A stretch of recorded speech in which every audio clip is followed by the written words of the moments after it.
Break के बाद आपका स्वागत है। हम बात कर रहे हैं एक नए इक्वेशन पे जिसकी संभावना दिखाई पड़ रही है और ये चेहरे भी आपको दिखाई पड़ रहे हैं। इसमें गोपाल कांडा भी हैं।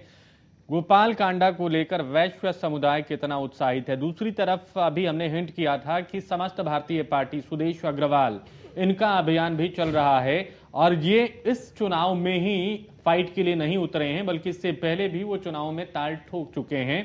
अब की ज्यादा दमखम के साथ उतरे हैं। उनका असर इस इक्वेशन पे कितना पड़ता है, वो क्या इस गठबंधन के साथ आ सकते हैं? हालांकि संभावना बहुत धूमिल है उमेश जी, वो पहले ही खारिज कर चुके हैं कि देखिए भाई हमारा मत बिल्कुल अलग है, हमारे यहां जीते चलेंगे अकेले। देखिए, जहां तक समस्त भारतीय पार्टी की बात है, समस्त भारतीय पार्टी के अपने सिद्धांत हैं।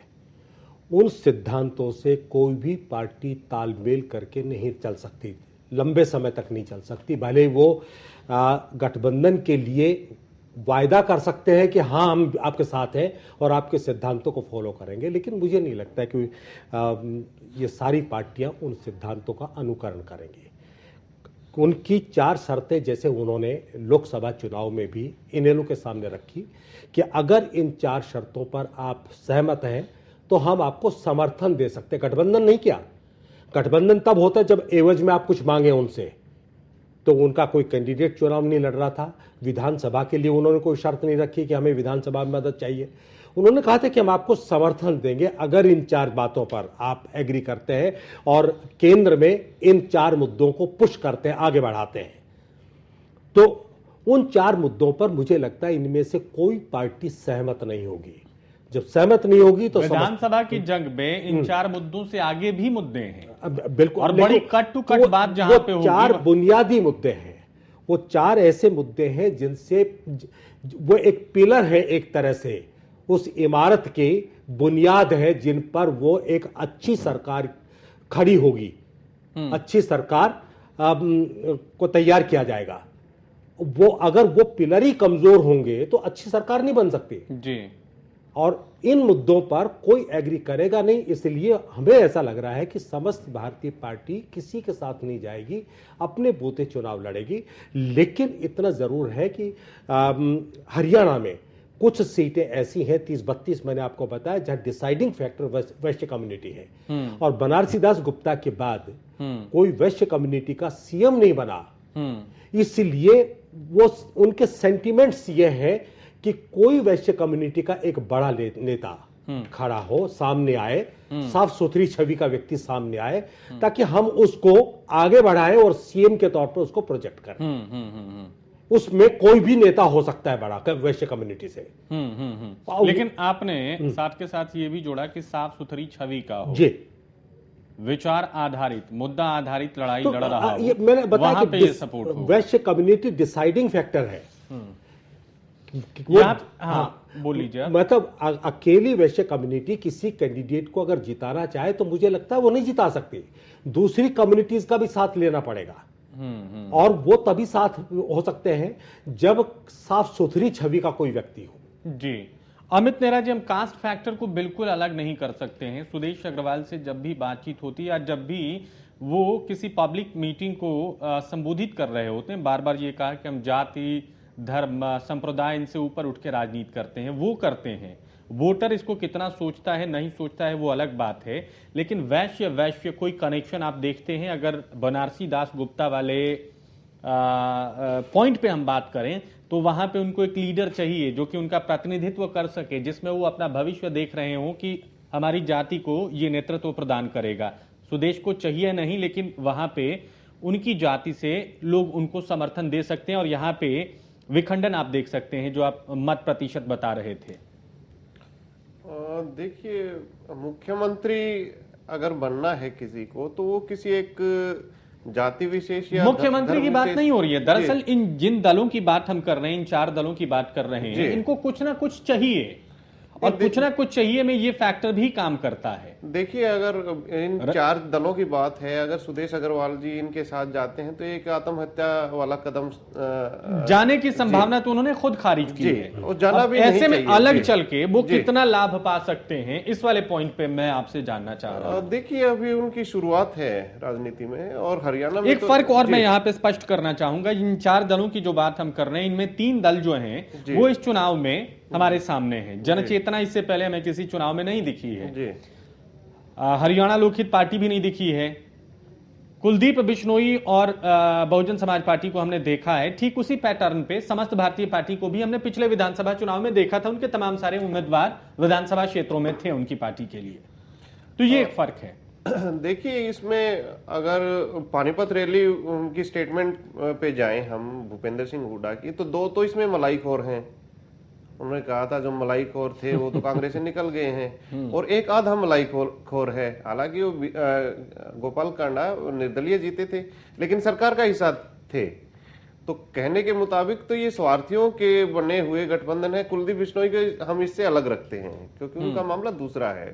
उन्होंने 10 साल में अपने आप को काफी प्रूव किया है कि हम कांग्रेस में नहीं जाएंगे। कांग्रेस से अलग कल्चर उन्होंने अपनी दिखाई है एक निकल के। तो उसके साथ तो जाना, मुझे नहीं लगता है कि इन्होंने बड़ा अच्छा ये डिसाइड किया है कि हम इनके साथ नहीं जाएंगे। रही वैश्य वोटों की बात, देखिए वैश्य वोट हमारे शहरों में हरियाणा के काफी, जैसे भिवानी है, भिवानी तो गढ़ है वैश्य वोटों का, तो हांसी में भी काफी हैं, हिसार में भी काफी हैं। तो लेकिन ये इतने भी नहीं है कि अकेले मिलके जी ये एक पहलू मात्र है। राजनीति सबके लिए हो रही है जी। विचारधारा वहीं पे काउंट होता है कि मैं सबका भला चाहता हूं। बिल्कुल। लेकिन politics with in the politics की बात मैं आपसे कर रहा हूं। उसके लिए क्या है कि आपको मनसा वाचा कर्मणा, ये 3 बात होती है। मन से, बोलने से और कर्म से अपने समस्त भारतीय पार्टी को ये दिखाना होगा कि वो बनियों की पार्टी नहीं है। सिर्फ मैं आपको एक बात बता दूं जी, अकेली पार्टी है जिसके कथनी और करनी में अंतर नहीं है। जी बिल्कुल। अकेली पार्टी है जो जाति की राजनीति से ऊपर उठकर राजनीति बिल्कुल बिल्कुल। मैंने जातिगत राजनीति में नहीं है। मैंने जब टिकटों का बंटवारा हो रहा है उस वक्त वो कास्ट फैक्टर नहीं देखते। बिल्कुल। वो सिर्फ ये देखते हैं कि साफ सुथरी छवि का व्यक्ति कौन है, पढ़ा लिखा कौन है, जिसका बैकग्राउंड बहुत अच्छी हो, कौन है। आप लोग देखिए, सवाल को कुछ यूं समझिए, वोट लेने वाले का एजेंडा क्या है वो अलग इशू है। वोट लेने वाले का एजेंडा ये है कि वो अपने आप को एस्टेब्लिश करे कि वो किसी जाति, धर्म, संप्रदाय से ताल्लुक नहीं रखता, वो सबके लिए काम करता है। सवाल ये भी है कि वोट देने वाले का एजेंडा, बिल्कुल एग्जैक्ट यही बात है कि वोट देने वाला ये चाहता है कि मैं एक ऐसे व्यक्ति को वोट दूं जो मेरी कम्युनिटी से भी हो, साफ सुथरी छवि का हो, ईमानदार हो, कर्तव्य परायण हो, जनता का भला चाहने वाला हो। तो ये सारे फैक्टर्स को देख करके अगर कोई वोट करता है तो वोट लेने वाले का क्या दोष है बताइए। वो तो नहीं कहता है कि मैं इस कम्युनिटी से मुझे वोट दीजिए। जोशी जी एक बार मेरी बात सुने। आप ये देखिए, मैंने ये बात कही कि मनसा वाचा कर्मणा, हमें तीनों से ऐसा लगना चाहिए कि हम दिल से साफ है। 2 मैं आपको उदाहरण दूंगा। चौधरी देवीलाल, क्या वो जाट लीडर थे? लेकिन फिर भी जाटों का समर्थन चौधरी देवीलाल को था। वो किसान नेता आज भी वो किसान ये एग्जाम्पल सेट करता है। आज किसी भी गांव के किसी जाट से आप बात करिए, देवीलाल किसानों के नेता थे, देवीलाल गरीबों के नेता थे। देवीलाल के लिए कोई जात मायने नहीं रखती थी। लेकिन आज भी किसी नहर के किनारे हरियाणा में घूमते हुए आप चले जाइए, वहां पे मोटरसाइकिल से 2 लोग आते हैं, कोई पूछे, बातचीत हो रही है, आप बाहर के प्रदेश से आए हो, तो वो कहता है कि नेता हो तो देवीलाल जैसा जी। और जाटों का लगाव झलकता है वहां। आप देखिए, मेवात में जाके देखिए, मेवात में जाट नहीं है। देवीलाल ने जाटों की राजनीति नहीं की जी, किसानों की राजनीति की, किसानों की राजनीति की। लेकिन ओम प्रकाश चौटाला, अजय चौटाला, उनमें जाटों की राजनीति करते हैं। बिल्कुल बिल्कुल। फिर क्यों कहते हैं कि हम चौधरी देवीलाल के पद चिन्हों पर चल रहे हैं? वो एक अलग विषय। थोड़ा सा हम विषय से इतर जा रहे हैं। दूसरा उदाहरण एक और सुन लीजिए। और ये विषय से इतर जाना भी पड़ता है, मैं स्वाभाविक मानता हूं। चर्चा में दाएं बाएं बहकते हैं हम लोग। सुनिए, चौधरी चरण सिंह, वो भी किसी जाति विशेष के नेता, किसानों के नेता थे। तो आपको ये है, बहरहाल इशू क्लियर हो गया सर, मुझे इशू क्लियर हो गया। मैं किसी और बात पे जा रहा हूं। आप एक बार देखें, आप सिर्फ इसको बनिया वर्ग ना कहें। हरियाणा में एक पंजाबी समुदाय है जिसकी 17 से 18% के बीच वोट है हरियाणा में। चूंकि गैर जाट पे बात हुई, पंजाबी जो बिरादरी है वो लगभग बनियों से मिलती जुलती है, क्योंकि उनका काम भी व्यापार करना है। आप मेरी बात सुने, आप टारगेट किसको कर रहे हैं? आपको बनियों के साथ साथ पंजाबियों का भी विश्वास जीतना होगा।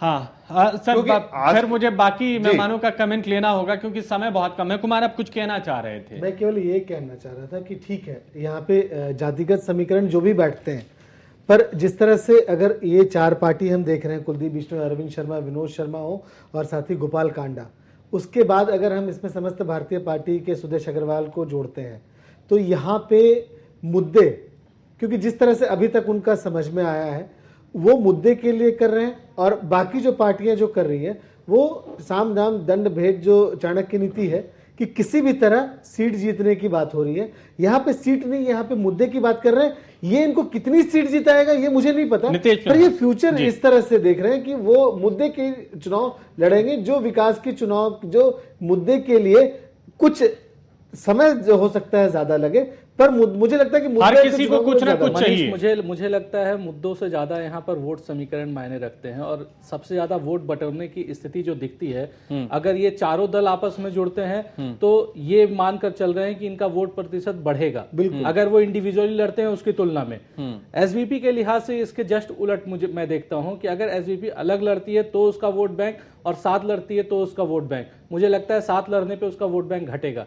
तो ऐसी स्थिति में बिल्कुल दो अलग अलग चीजें साफ साफ दिखती हैं कि ये चार दल अपने वोट प्रतिशत बढ़ाने के लिए साथ हो सकते हैं, और ये एसवीपी जो है अगर वो नहीं साथ होती है तो वो अपने वोट प्रतिशत। सहमत हूं। एक्चुअली होता क्या है ना कि जो अपनी शर्ट को ज्यादा सफेद कहता है उसमें थोड़े भी दाग दिख जाए तो लोग उससे बेधक जाते हैं, तो कम से कम अपनी बातों पर टिका रहना चाहिए। बिल्कुल, बहुत शुक्रिया आप सभी का इस पूरी चर्चा में शामिल होने के लिए। गठबंधन होता है या नहीं दिख जाएगा, हालांकि कुछ सुगबुगाहट चल रही है। जैसी ही खबर आगे बढ़ेगी सबसे पहले हम आपको देंगे। नमस्कार।